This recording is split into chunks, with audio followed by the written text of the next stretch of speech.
With that, now we need to move on. So the next confusing issue, huh?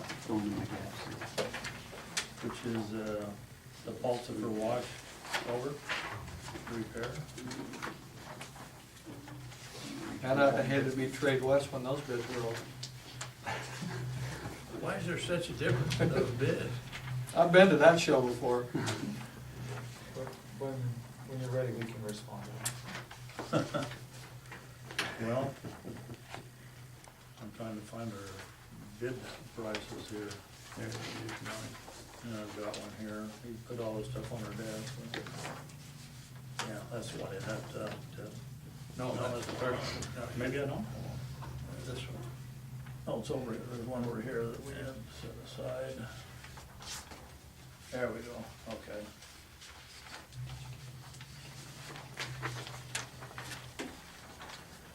All right. You had a question on that?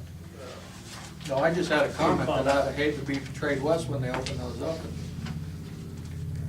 So there was a $50,000 difference. Yeah. You don't have a copy of these, he can vote on this one, right? Yeah. Yeah, this is, you don't have a copy of, I saw it earlier when I was in Mary's office. okay.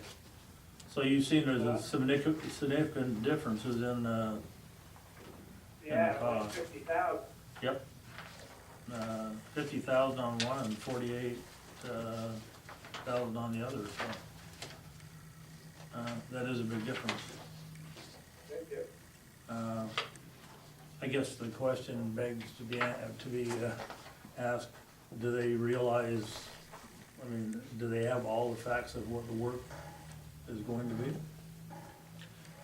Perhaps, that was our concern also, and Mike Chandler had the same alert, considering the engineer's estimate was about twice the low bid.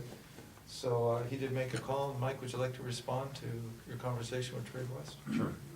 Called and spoke with Todd Levitt for a while about both the unit quantities we had estimated. This is largely just a riprap and armoring project with a little bit of pertinent grading and some I other couldn't things. hear that. I'm sorry, I'll speak up, Richard. Can you hear that? Yeah. Okay, sorry. You might step up front here a little bit if you, that may help. Just a minute, Rich, I'm gonna have Mike Chandler stand up front here a little closer to you. So I spoke earlier today with Todd Levitt about the bid. Our concerns obviously are that it's significantly lower than both our estimate as well as the other two bids.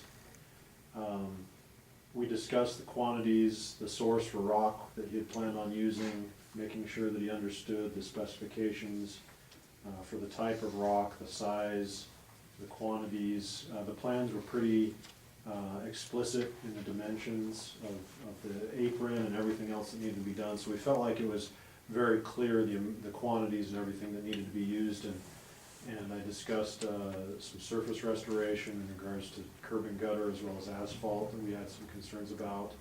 All of those items he said that he had included in his bid, and he was fine moving forward with it. And, you know, the bid documents do allow a bidder, if they so choose, to withdraw. And he's said he's fine with what he's bid on. And so I think typically when we see this, it does require a little bit of additional vigilance. I know that Kevin and Brian will be out there on the site and we'll be watching to make sure everything is installed correctly, but they were willing to move forward with that number. Wow, I don't know what to say. Christmas already passed. Pardon? Yeah, Christmas is already passed. maybe we ought to have them come in.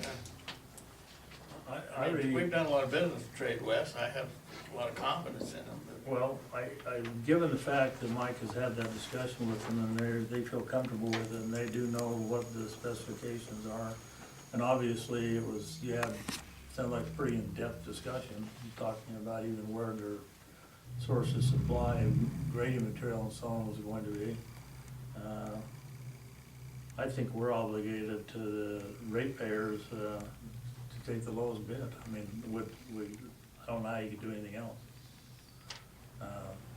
For the audiences, I don't know whether, have you seen these bids, the audience? Bob, have you seen the bids? Okay, let me read them out loud, okay? Oh, he's got one there, okay. We dislike change orders immensely, you know, I wouldn't wanna. I don't know, what do you think? I don't, well, if he bids on it, and he bids on it Well, per specification, I don't. I mean, I'm kind of with, I mean, Mike talked to him, talked about quantities, talked about supply, I mean, Todd's been bidding for quite a few years, I mean, I mentioned to him, you know, I didn't say it explicitly, but, you know, most of the time when you leave that much on the table, some guys are apt to walk away. yeah, And he was fine moving forward, he said. His kind of off the cuff comment was, well, I probably bid it a little light.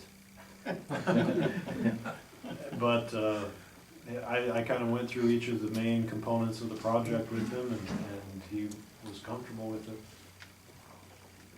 Light is good.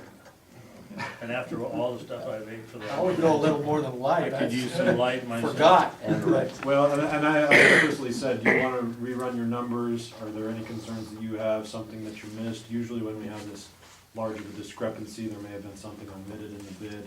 Is that something you want to look at, and where we went through and just said, okay, you feel you're comfortable with those quantities? I don't see any reason why not to, when he's acknowledged those things.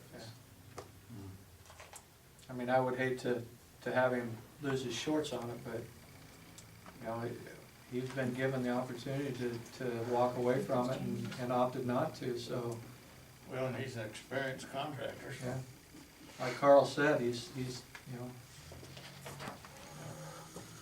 I think we have an obligation to the ratepayers to accept the lowest responsible bid, and we gave him every opportunity to not be responsible and walk away, so. You have some comments? Yeah, I know Todd quite well. He's a good contractor. If he says he can do it, there's no doubt in my mind he can do it, so. Okay. I all for granting the bid to him, to the company. Okay, is there any further discussion? Would anybody care to make a motion? I'll make a motion. I'll make a motion that we award the bid to Trade West Construction for $24,500 for the Pulsfer Wash culvert repair. I'll second that. Okay, we have a motion, a second. All in favor? Aye. Aye. That's 5 in favor, none opposed, so that motion passes, and we'll move on